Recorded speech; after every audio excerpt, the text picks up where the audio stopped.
Cuentos de terror y misterio. John Silence presenta.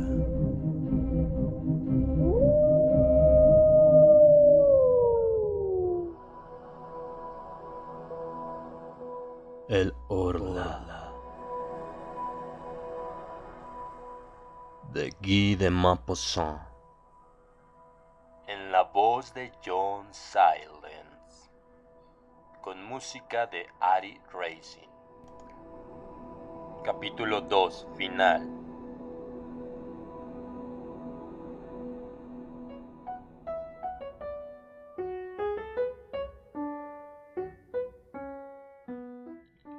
...30 de julio... Ayer he regresado a casa, todo está bien. 2 de agosto... No hay novedades, hace un tiempo espléndido, paso los días mirando correr el Sena. 4 de agosto... Hay problemas entre mis criados, aseguran que alguien rompe los vasos en los armarios por la noche. El sirviente acusa a la cocinera y esta a la lavandera, quien a su vez acusa a los dos primeros. ¿Quién es el culpable? El tiempo lo dirá.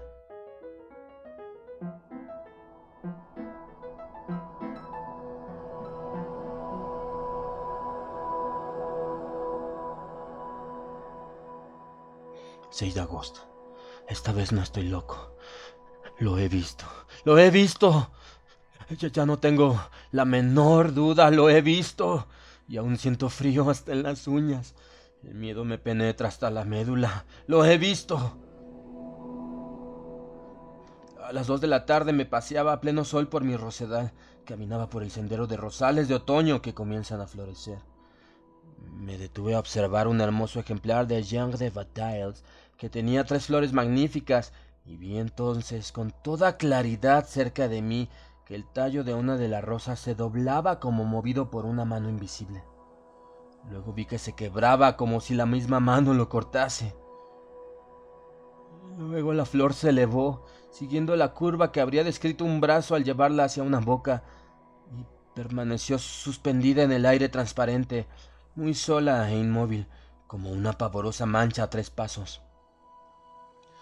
Azorado me arrojé sobre ella para tomarla, pero no pude hacerlo, había desaparecido. Sentí entonces rabia contra mí mismo, pues no es posible que una persona razonable tenga semejantes alucinaciones. Pero, ¿tratábase realmente de una alucinación? Volví hacia el rosal para buscar el tallo cortado, e inmediatamente lo encontré, recién cortado, entre las 2 rosas que permanecían en la rama. Regresé entonces a casa con la mente alterada, en efecto. Ahora estoy convencido, seguro como de la alternancia de los días y las noches, de que existe cerca de mí un ser invisible que se alimenta de leche y agua. Puede tocar las cosas, tomarlas y cambiarlas de lugar, dotado por consiguiente de un cuerpo material aunque imperceptible para nuestros sentidos y que habita en mi casa como yo. 7 de agosto.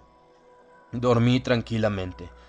Se ha bebido el agua de la botella, pero no perturbó mi sueño. Me pregunto si estoy loco. Cuando a veces me paseo a pleno sol a lo largo de la costa, he dudado de mi razón. No son ya dudas inciertas como las que he tenido hasta ahora, sino dudas precisas, absolutas. He visto locos, he conocido algunos que seguían siendo inteligentes, lúcidos y sagaces en todas las cosas de la vida, menos en un punto. Hablaban de todo con claridad, facilidad y profundidad, pero de pronto su pensamiento chocaba contra el escollo de la locura y se hacía pedazos, volaba en fragmentos y se hundía en ese océano siniestro y furioso, lleno de olas fragorosas, brumosas y borrascosas que se llama demencia. Ciertamente estaría convencido de mi locura si no tuviera perfecta conciencia de mi estado al examinarlo con toda lucidez. En suma, yo solo sería un alucinado que razona. Se habría producido en mi mente uno de esos trastornos que hoy tratan de estudiar y precisar los fisiólogos modernos, y dicho trastorno había provocado en mí una profunda ruptura en lo referente al orden y a la lógica de las ideas. Fenómenos semejantes se producen en el sueño, que nos muestra las fantasmagorias más inverosímiles, sin que ello nos sorprenda, porque mientras duerme el aparato verificador, el sentido del control, la facultad imaginativa vigila y trabaja. ¿Acaso ha dejado de funcionar en mí una de las imperceptibles teclas del teclado cerebral? Hay hombres que a raíz de accidentes pierden la memoria. Hay hombres que olvidan su propio nombre, las cifras. Hay otros que solo olvidan las fechas. Hoy se ha comprobado la localización de todas las partes del pensamiento. No puede sorprender entonces que en este momento se haya disminuido mi facultad de controlar la irrealidad de ciertas alucinaciones. Pensaba en todo ello mientras caminaba por la orilla del río. El sol iluminaba el agua, sus rayos embellecían la tierra y llenaban mis ojos de amor por la vida, por las golondrinas cuya agilidad constituye para mí un motivo de alegría, por las hierbas de la orilla cuyo estremecimiento es un placer para mis oídos.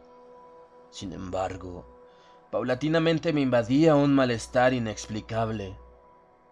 Me parecía que una fuerza desconocida me detenía, me paralizaba, impidiéndome avanzar y que trataba de hacerme volver atrás. Sentí ese doloroso deseo de volver que nos oprime cuando hemos dejado en nuestra casa a un enfermo querido y presentimos una agravación de su mal. Regresé entonces a pesar mío, convencido de que encontraría en casa una mala noticia, una carta o un telegrama. Pero nada de eso había, y me quedé más sorprendido e inquieto, como si tuviera una nueva visión fantástica.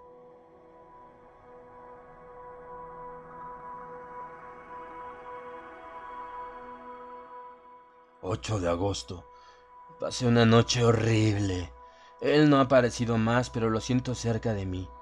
Me espía, me mira, se introduce en mí y me domina.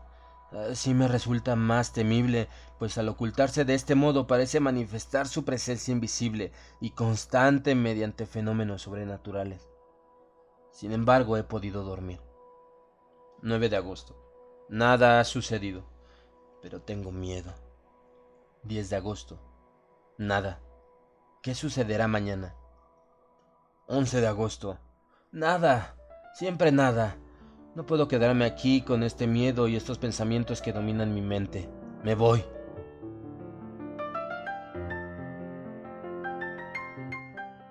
12 de agosto, 10 de la noche. Durante todo el día he tratado de partir, pero no he podido. He intentado realizar ese acto tan fácil y sencillo. Salir, subir en mi coche para dirigirme a Juan. Y no he podido. ¿Por qué?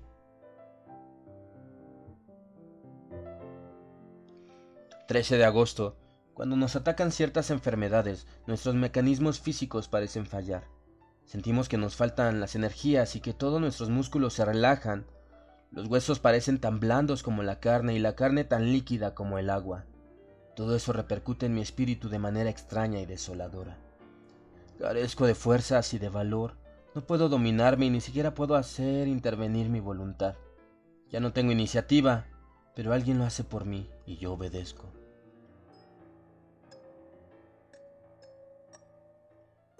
14 de agosto. Estoy perdido. Alguien domina mi alma y la dirige. Alguien ordena todos mis actos, mis movimientos y mis pensamientos. Ya no soy nada en mí. No soy más que un espectador prisionero y aterrorizado por todas las cosas que realizo. Quiero salir y no puedo. Él no quiere y tengo que quedarme azorado y tembloroso en el sillón donde me obliga a sentarme. Solo deseo levantarme e incorporarme para sentirme todavía dueño de mí, pero no puedo. Estoy clavado en mi asiento y mi sillón se adhiere al suelo de tal modo que no habría fuerza capaz de movernos. Y de pronto siento la irresistible necesidad de ir al huerto a cortar fresas y comerlas. Y voy, corto fresas y las como. Oh, Dios mío, ¿será acaso un Dios? Si lo es, salvadme, libradme, socorredme, perdón. Piedad, misericordia, salvadme. Oh, qué sufrimiento, qué suplicio, qué horror.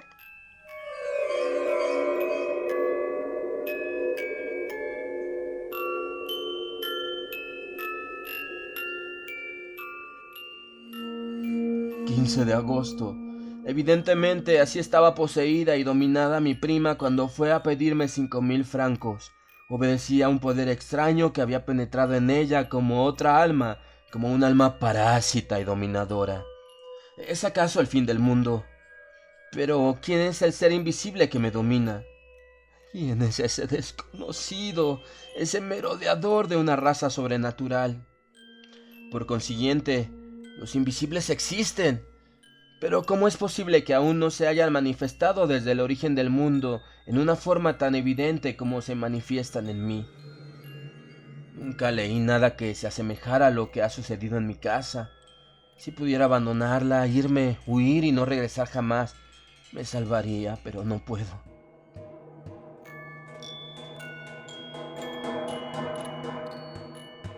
16 de agosto. Hoy pude escaparme durante 2 horas como un preso que se encuentra casualmente abierta la puerta de su calabozo.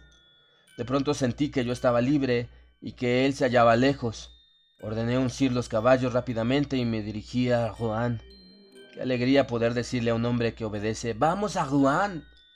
Hice detener la marcha frente a la biblioteca donde solicité en préstamo el gran tratado del doctor Hermann Helstatius sobre los habitantes desconocidos del mundo antiguo y moderno. Después, cuando me disponía a subir a mi coche, quise decir: ¡A la estación! Y grité. No dije, grité con una voz tan fuerte que llamó la atención a los transeúntes. ¡A casa! Y caí pesadamente loco de angustia en el asiento. Él me había encontrado y volvía a posesionarse de mí.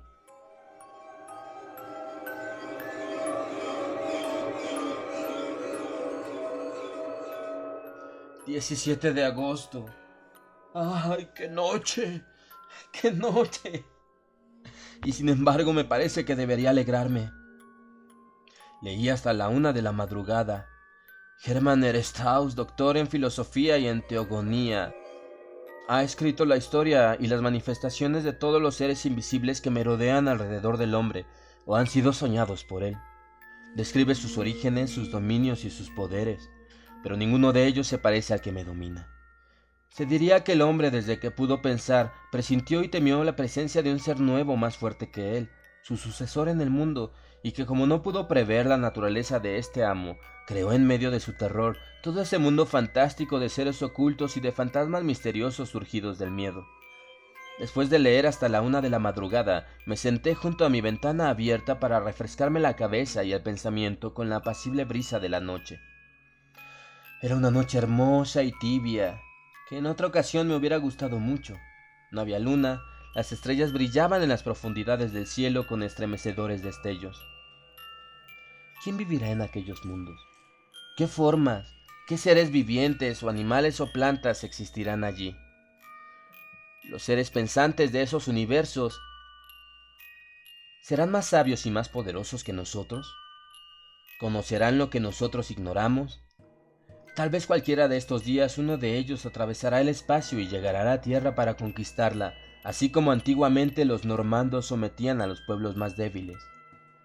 Somos tan indefensos, inermes, ignorantes y pequeños sobre este trozo de lodo que gira disuelto en una gota de agua. Pensando en eso me adormecí en medio del fresco viento de la noche. Pero después de dormir unos 40 minutos, abrí los ojos sin hacer un movimiento, despertado por no sé qué emoción confusa y extraña. En un principio no vi nada, pero de pronto me pareció que una de las páginas del libro que había dejado abierto sobre la mesa acababa de darse vuelta sola. No entraba ninguna corriente de aire por la ventana. Esperé sorprendido. Al cabo de 4 minutos, sí, vi con mis propios ojos que una nueva página se levantaba y caía sobre la otra como movida por un dedo. Mi sillón estaba vacío, aparentemente estaba vacío, pero comprendí que él estaba leyendo allí sentado en mi lugar. Con un furioso salto, un salto de fiera irritada que se rebela contra el domador, Atravesé la habitación para atraparlo, estrangularlo y matarlo. Pero antes de que llegara, el sillón cayó delante de mí como si él hubiera huido. La mesa osciló, la lámpara rodeó por el suelo y se apagó, y la ventana se cerró como si un malhechor sorprendido hubiese escapado por la oscuridad, tomando con ambas manos los batientes. Había escapado, había sentido miedo, miedo de mí. Entonces mañana, pasado mañana o cualquiera de estos días, podré tenerlo bajo mis puños y aplastarlo contra el suelo. ¿O acaso a veces los perros no se rebelan y muerden a sus amos? 18 de agosto. He pensado durante todo el día. Oh, sí, voy a obedecerle, seguiré sus impulsos, cumpliré sus deseos, seré humilde y sumiso, y cobarde. Él es más fuerte hasta que llegue el momento. 19 de agosto. Ya sé todo. Acabo de leer lo que sigue en la revista del Mundo Científico. Nos llega una noticia muy curiosa de Río de Janeiro. Una epidemia de locura comparable a las demencias contagiosas que asolaron a los pueblos europeos en la Edad Media se ha producido en el estado de San Pablo. Los habitantes despavoridos abandonan sus casas y huyen de los pueblos, dejan sus cultivos, creyéndose poseídos y dominados como un rebaño humano por seres invisibles aunque tangibles, por especies de vampiros que se alimentan de sus vidas mientras los habitantes duermen y que además beben agua y leche sin apetecerles aparentemente ningún otro alimento. El profesor don Pedro Enríquez, en compañía de varios médicos eminentes, ha partido para el estado de San Pablo a fin de estudiar sobre el terreno el origen y las manifestaciones de esta sorprendente locura y poder aconsejar al emperador las medidas que juzgue convenientes para apaciguar a los delirantes pobladores. Ahora recuerdo el hermoso bergantín brasileño que pasó frente a mis ventanas, remontando el Sena el 8 de mayo último. Me pareció tan hermoso, blanco y alegre. Allí estaba el que venía de lejos, del lugar de donde es originaria su raza, y me vio. Vio también mi blanca vivienda y saltó del navío a la costa. Oh, Dios mío. Ahora ya sé, y lo presiento. El reinado del hombre ha terminado. Ha venido aquel que inspiró los primeros terrores de los pueblos primitivos. Aquel que exorcizaban los sacerdotes inquietos y que invocaban los brujos en las noches oscuras, aunque sin verlo todavía. Aquel a quien los presentimientos de los transitorios dueños del mundo adjudicaban formas monstruosas o graciosas maneras como de gnomos, espíritus, genios, hadas y duendes. Después de las groseras concepciones del espanto primitivo, hombres más perspicaces han presentido con mayor claridad. Mesmer lo sospechaba, y hace ya 10 años que los médicos han descubierto la naturaleza de su poder de manera precisa, antes que él mismo pudiera ejercerlo. Han jugado con el arma del nuevo señor, con una facultad misteriosa sobre el alma humana. La han denominado magnetismo, hipnotismo, sugestión, qué sé yo. Los he visto divertirse como niños imprudentes con este terrible poder. Desgraciados de nosotros, desgraciado del hombre, ha llegado ¿cómo se llama? Parece que me gritara su nombre y no lo oyese. Sí, grita. Lo escucho, ¿cómo? Repite. El Orla. He oído. El Orla. Es su nombre. El Orla ha llegado. El buitre se ha comido la paloma, el lobo ha devorado el cordero, el león ha devorado el búfalo de agudos cuernos, el hombre ha dado muerte al león con la flecha, el puñal y la pólvora, pero el Orla hará con el hombre lo que nosotros hemos hecho con el caballo y el buey. Lo convertirá en su cosa, su servidor, su alimento por el solo poder de su voluntad. Desgraciados de nosotros. No obstante, a veces el animal se rebela y mata a quien lo domestica. Yo también quiero. Yo podría hacer lo mismo, pero primero hay que conocerlo, tocarlo y verlo. Los sabios afirman que los ojos de los animales no distinguen las mismas cosas que los nuestros, y mis ojos no pueden distinguir al recién llegado que me oprime. ¿Por qué?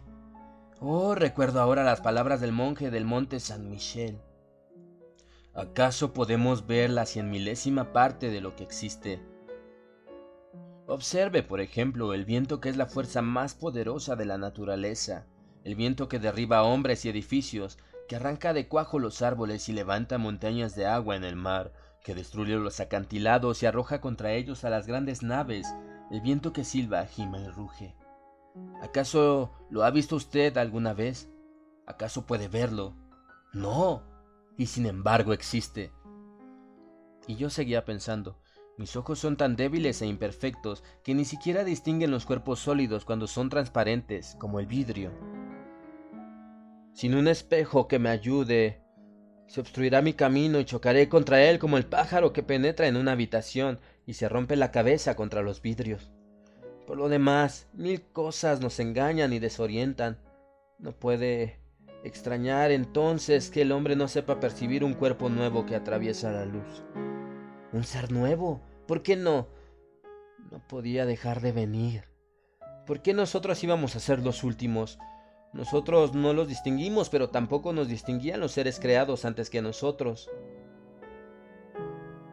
Ello se explica por qué su naturaleza es más perfecta, más elaborada y mejor terminada que la nuestra, tan endeble y torpemente concebida, tratada por órganos siempre fatigados, siempre forzados como mecanismos demasiado complejos, que vive como una planta o como un animal, nutriéndose penosamente de aire, hierba y carne, máquina animal acosada por las enfermedades, las deformaciones, las putrefacciones, que respira con dificultad, imperfecta, primitiva y extraña, ingeniosamente mal hecha, obra grosera y delicada, bosquejo del ser que podría convertirse en inteligente y poderoso. Existen muchas especies en este mundo, desde la ostra al hombre. ¿Por qué no podría aparecer una más después de cumplirse el periodo que separa las sucesivas apariciones de las diversas especies? ¿Por qué no puede aparecer una más? ¿Por qué no pueden surgir también nuevas especies de árboles de flores gigantescas y resplandecientes que perfumen regiones enteras? ¿Por qué no pueden aparecer otros elementos que no sean el fuego, el aire, la tierra y el agua? Solo son 4, nada más que 4, esos padres que alimentan a los seres. ¡Qué lástima!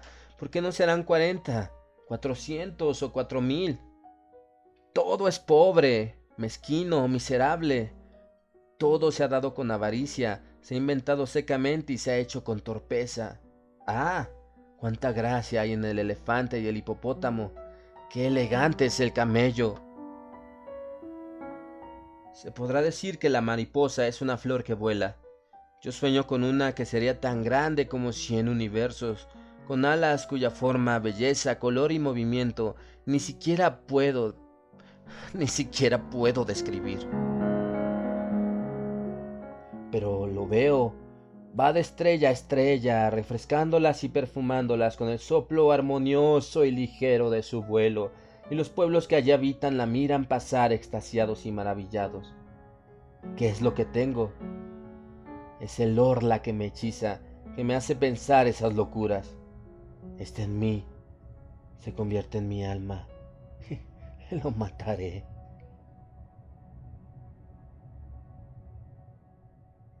«19 de agosto. Lo mataré. Lo he visto.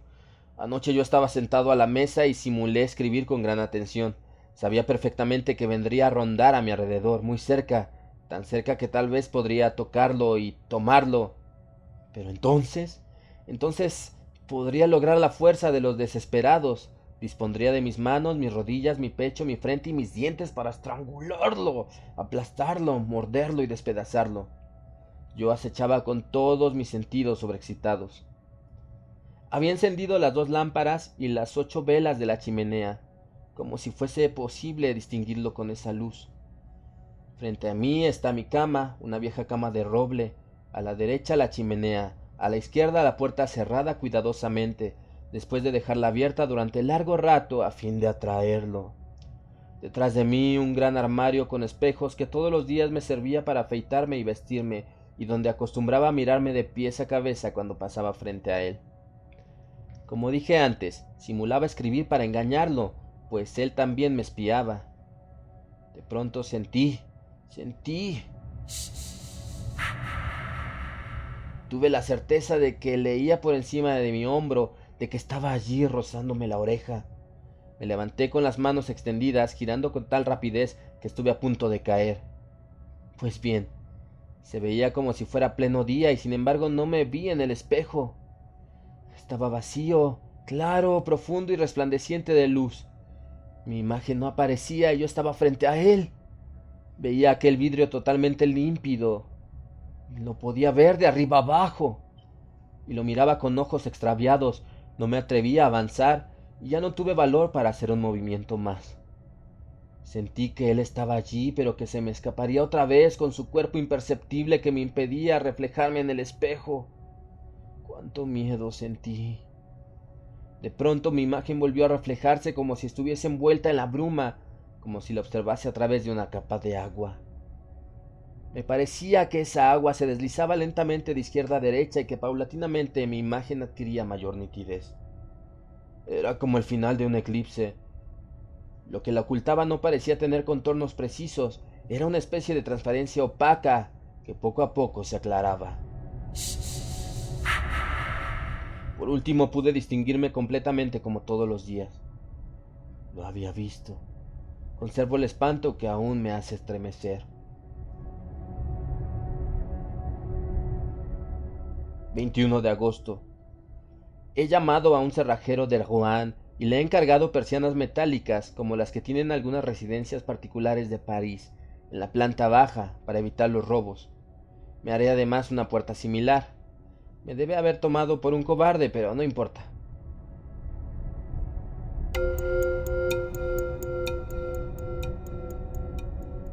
...10 de septiembre... Rouen, Hotel Continental. Ha sucedido. Ha sucedido. Pero, ¿habrá muerto? Ayer, después de que el cerrajero colocó la persiana y la puerta de hierro, dejé todo abierto hasta medianoche, a pesar de que comenzaba a hacer frío. De improviso sentí que estaba aquí, y me invadió la alegría, una enorme alegría. Me levanté lentamente y caminé en cualquier dirección durante algún tiempo para que no sospechase nada. Luego me quité los botines y me puse distraídamente unas pantuflas. Cerré después la persiana metálica y regresé con paso tranquilo hasta la puerta, cerrándola también con 2 vueltas de llave.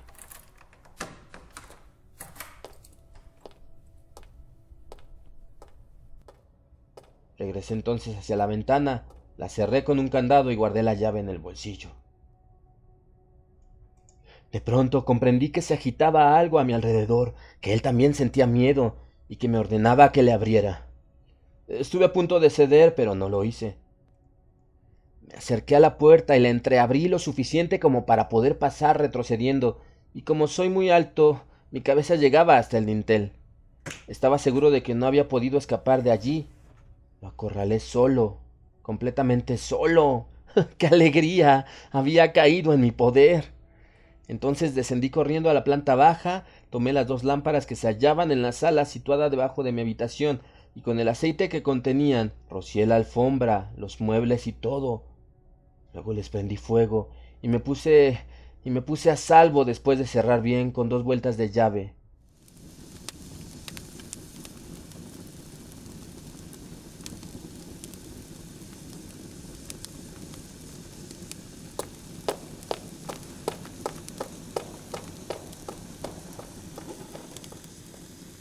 Me escondí en el fondo de mi jardín tras un macizo de laureles. Qué larga me pareció la espera. Reinaba la más completa oscuridad, gran quietud y silencio. No soplaba la menor brisa, no había una sola estrella, nada más que montañas de nubes que, aunque no se veían, hacían sentir su gran peso sobre mi alma. Miraba mi casa y esperaba. Qué larga espera. Creí que el fuego ya se había extinguido por sí solo o que él lo había extinguido, hasta que vi que una de las ventanas se hacía astillas debido a la presión del incendio y una gran llamarada roja y amarilla, larga, flexible y acariciante, ascendió por la pared blanca hasta rebasar el techo. Una luz se reflejó en los árboles, en las ramas y en las hojas, y también sentí un estremecimiento de pánico. Los pájaros se despertaban, un perro comenzó a ladrar, parecía que iba a amanecer. De inmediato estallaron otras ventanas y pude ver que toda la planta baja de mi casa ya no era más que un espantoso brasero. Pero se oyó un grito en medio de la noche, un grito de mujer, horrible, sobreagudo y desgarrador, al tiempo que se abrían las ventanas de dos buhardillas.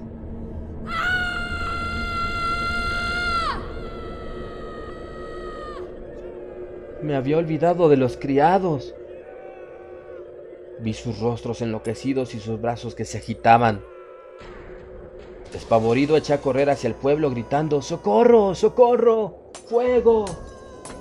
Encontré gente que ya acudía al lugar y regresé con ellos para ver. La casa ya solo era una hoguera horrible y magnífica, una gigantesca hoguera que iluminaba la tierra, una hoguera donde ardían los hombres, y él también. Él, mi prisionero, el nuevo ser, el nuevo amo, el Orla. De pronto el techo entero se derrumbó entre las paredes y un volcán de llamas ascendió hasta el cielo. Veía esa masa de fuego por todas las ventanas abiertas hacia ese enorme horno y pensaba que él estaría allí, muerto en ese horno. ¿Muerto? ¿Será posible? ¿Acaso su cuerpo que la luz atravesaba podía destruirse por los mismos medios que destruyen nuestro cuerpo? ¿Y si no hubiera muerto? Tal vez solo el tiempo puede dominar al ser invisible y temido. ¿Para qué ese cuerpo transparente, ese cuerpo invisible, ese cuerpo de espíritu, si también está expuesto a los males, las heridas, las enfermedades y la destrucción prematura? La destrucción prematura. Todo el temor de la humanidad procede de ella. Después del hombre, el Orla. Después de aquel que puede morir todos los días, a cualquier hora, en cualquier momento, en cualquier accidente, ha llegado aquel que morirá solamente un día determinado, en una hora y en un minuto determinado, al llegar al límite de su vida. No, no hay duda, no hay duda, no ha muerto. Él no ha muerto. Tendré que suicidarme.